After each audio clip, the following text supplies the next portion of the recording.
High, আমি পায়েল। তো কেমন আছো তোমরা সবাই? আশা করি খুব খুব ভালো আছো, আর আমিও খুব ভালো আছি। তো আরও একটি দিনের ব্লগ তোমাদের সাথে শেয়ার করতে চলে এসেছি। তো প্রত্যেক দিনই ভাবি একটা একটা ব্লগ তোমাদের সাথে শেয়ার করব, কিন্তু সেটা হয়ে ওঠে না। প্রত্যেক দিনের এত কাজের ব্যস্ততা, ফোন থেকেই দূরে চলে যাই আমরা। কিছু কিছু সময় দেখবে পরিস্থিতির চাপে আর কাজের চাপে ফোন ঘাঁটতেই আমরা ভুলে যাই। মানে দরকারি কল, দরকারি SMS ছাড়া আর ফোন খুলতে ইচ্ছা করে না। তো আজকে হলো বুধবার, তো আমি সকাল সকাল ঘুম থেকে উঠে পড়েছি, কারণ আজকে আমি আর মা যাবো একটু তেহট্টে, একটু কাজ আছে আর কি, সেই জন্য।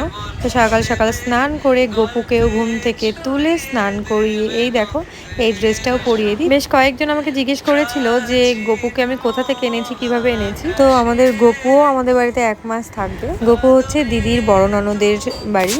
তো দিদির বড় ননদ প্রেগনেন্ট ছিল, তো বেবি হয়েছে রিসেন্ট, সেই জন্য 1 মাস আমাদের বাড়িতে এসেছে। 1 মাস একটু গোপাল সেবা করার সুযোগও আমরা পেয়ে গেছি। তো এই হচ্ছে ব্যাপার। আর আমাদের গোপাল সোনাকে কেমন লাগছে এই ড্রেসটাই কমেন্ট করে জানিও। তারপর আমি আমার বাড়ির পুজোটাও কমপ্লিট করে নিই। আর এই দেখো আমি গাছ থেকে প্রথমে যে গোলাপটা তুলেছিলাম বাড়ির, তো সেটা আমি গপুকে অর্পণ করি। আর এই রজনীগন্ধাটাও আমাদের বাড়িতে ফুটেছে, মাত্র 2টো ফুল ফুটেছে। আমাদের বাড়িতে অনেক ফুলের গাছও আছে। তো আমার পুজো কমপ্লিট, এবার একটু খাওয়া দাওয়া করে রেডি হয়ে নেব তেহট্টে যাওয়ার উদ্দেশ্যে। আর এই যে আমরা এখন নদীডাঙ্গা মোড়ে দাঁড়িয়ে আছি বাসের জন্য। তো বাস তো প্রথম দুটো ছেড়ে দিলাম, এত ভিড় ছিল।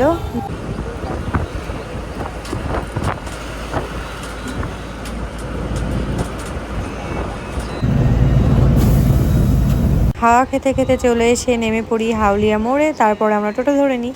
আর এই দেখো গল্প করতে করতেও চলে আসলাম মামির বাড়ির রাস্তায়। চলে এসেছি মামির বাড়ির গলির মধ্যে। হ্যাঁ, রাস্তা রাস্তায় ফুটো করে দিয়েছে। এই যে চলে এসেছি।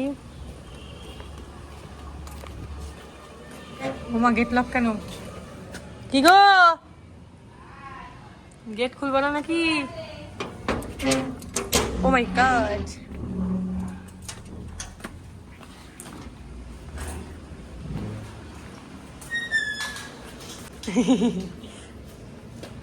মামা কাহা? দেখি মামার কাজ। ও মা কোথায়? হয় এই ঘরে। এসে দেখি মামা ফোন ঘাঁটছিল, তো মা আর মামা গল্প জুড়ে দিয়েছে। এসেই আমি একটু রেস্ট নিচ্ছি। সবাই লুচি খাবে, আর মামির মেনু হচ্ছে মুড়ি। কত দিয়েছো?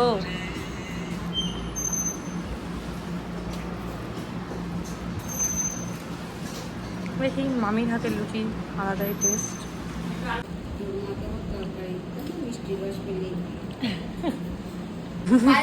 আমি একটা তো দিয়েছি।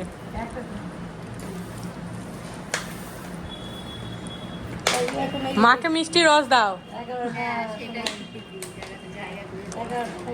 মামির দুপুরের মেনু কি বলো? কি? লাউ, দুধের চাল, আর এই যে মটর আলুর দম, কাতলা মাছ, আর আমের চাটনি। মেলা রান্না। আমি মূলত যে কাজের জন্য এসেছিলাম, তো সেই কাজটা করার জন্যই আমি আর মামা যাচ্ছি এখন। তাও আজকে রোদটা বেশি ছিল না, তাই অত গরম টরম লাগেনি।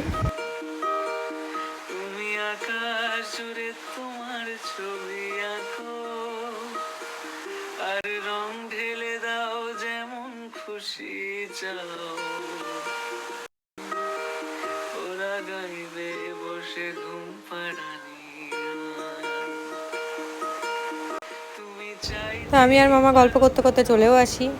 তো হাফ কাজ হলো আজকে, আবার 1 মাস পরে আসতে হবে, তো কাজ সেরে চলে আসি বাড়ি। দেখি কি শরবত করেছি আমি। ম্যাঙ্গোর শরবত। খাও খাও, এবার বলো কেমন আছে।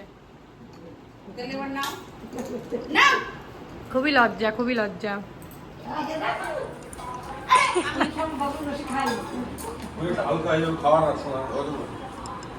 তো আমি আবারও এসে আর একবার স্নান করি, 2বার স্নান হয়ে গেল অলরেডি। এটা হচ্ছে মামার ঘর, যেখানে আমরা এখন শুয়ে আছি। খুবই ঘুম পাচ্ছে, আমি সেটা বলতে পারছি না। তো আমাদের লাঞ্চও কমপ্লিট হয়ে যায় অনেকক্ষণ আগে। অনেকক্ষণ ধরে আমরা ঘুমাবো ঘুমাবো করে ঘুমাতে পারছি না। মামি ঘুমাতে দিচ্ছে না আমাদের। বলছে গল্প কর। আর মা বাড়ি যাওয়ার জন্য তাড়া দিচ্ছে, খুবই দুঃখজনক ব্যাপার। বাড়ি গিয়ে কি করবা বলো? কাজ নেই, বাড়িতে কি কাজ আছে জিজ্ঞেস করো। বাড়ি কি নবী বাড়ি যাবে? নবী পিসি নাই, নাই পাশের বাড়ির পিসিও নাই। কানাকালি আর পাশের বাড়ি কৃষি কিছু সত্যি। কি সুন্দর হাওয়া, এই মেঘ করেছে মা, সত্যি সত্যি। মামি বলছে আমাদের এখানে কিচ্ছু হবে না, তাহলে আমি কি বলবো, এখানে কি সুন্দর হাওয়া, আলাদাই লাগছে। এমনিও এসি না চালে তো উপরে এসে থাকতে পারতাম। ওয়াও, চরম হাওয়া। আমরা এখন পুদিনা গাছ নিতে চলে এসেছি। বড় বড় পাতা হয় জানিস তো, কিন্তু এখন গাছগুলো নষ্ট হয়ে গেছে। ডাল ভেঙে নিলে হয়ে যাবে নাকি? না না, একটুখানি ঘোরা দিয়ে ওরে হাওয়া, তোমার বাড়ির ছাদে তো বটকৃষ্ণ গাছ। লাগিয়ে দিলেই হয়ে যাবে। ওই দেখি মা, এটা কি এমনি মাটিতে ইয়ে করবা? সবার বাড়িতে বেশ বাগান আছে এখানটায়, বেশ ভালো লাগছে। এই যে ছাদ বাগান, সবার বাড়িতেই তো ইয়ে আছে কিছু না কিছু গাছ। এই যে সামনের বাড়িতেও গাছ আছে।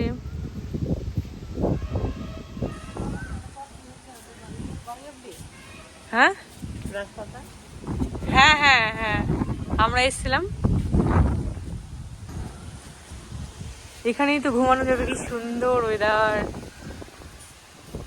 মামির ছাদ বাগানে কতগুলো গাছ, বেশিরভাগই কৃষ্ণচূড়া, সরি কৃষ্ণচূড়া বলছি, বটকৃষ্ণ।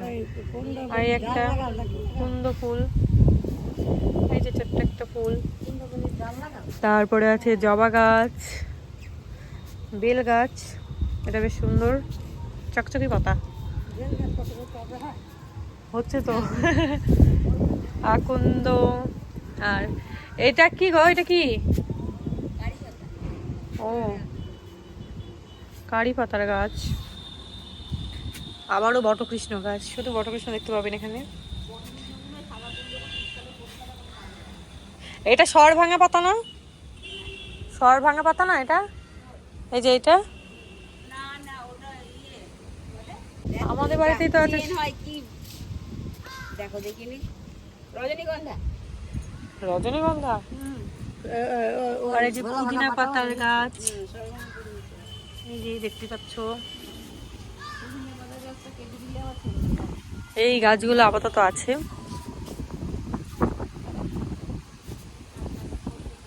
ছোট্ট বাগান, শীতকালে লাগাতে হবে। এখন বাজে 4:28, এখন আমরা যাব বাড়ি। হ্যাঁ, ওয়াও নাইস। তো মামি চা করছে, বাইরে প্রচন্ড মেঘ করেছে, এদিকে ছোট মামা ইয়ে করছে, মানে চা খাচ্ছে। আর এই যে মেরা চা, মেঘ। তো বিকেলবেলা চা খেতে খেতেই দেখি ঝমঝম করে বৃষ্টি চলে আসলো, আর আকাশে কালো মেঘ। 15-20 মিনিট ধরে বৃষ্টি হয়ে যাচ্ছে, কিন্তু থামছেই না। অ্যাট লাস্ট বৃষ্টি থামার পর আমরা বেরিয়ে পড়ি। এই যে পেছনে ছোট মামা দাঁড়িয়ে আছে, দেখাচ্ছে না, ভর্তি পুরো। Wow nice. তো সবাইকে টাটা দিয়ে চলে আসি বাড়ি। তো কেমন লাগলো ভিডিওটি আজকের, কমেন্ট করে জানিও। দেখা হচ্ছে পরের কোনো ব্লগ বা শর্টসে। টাটা।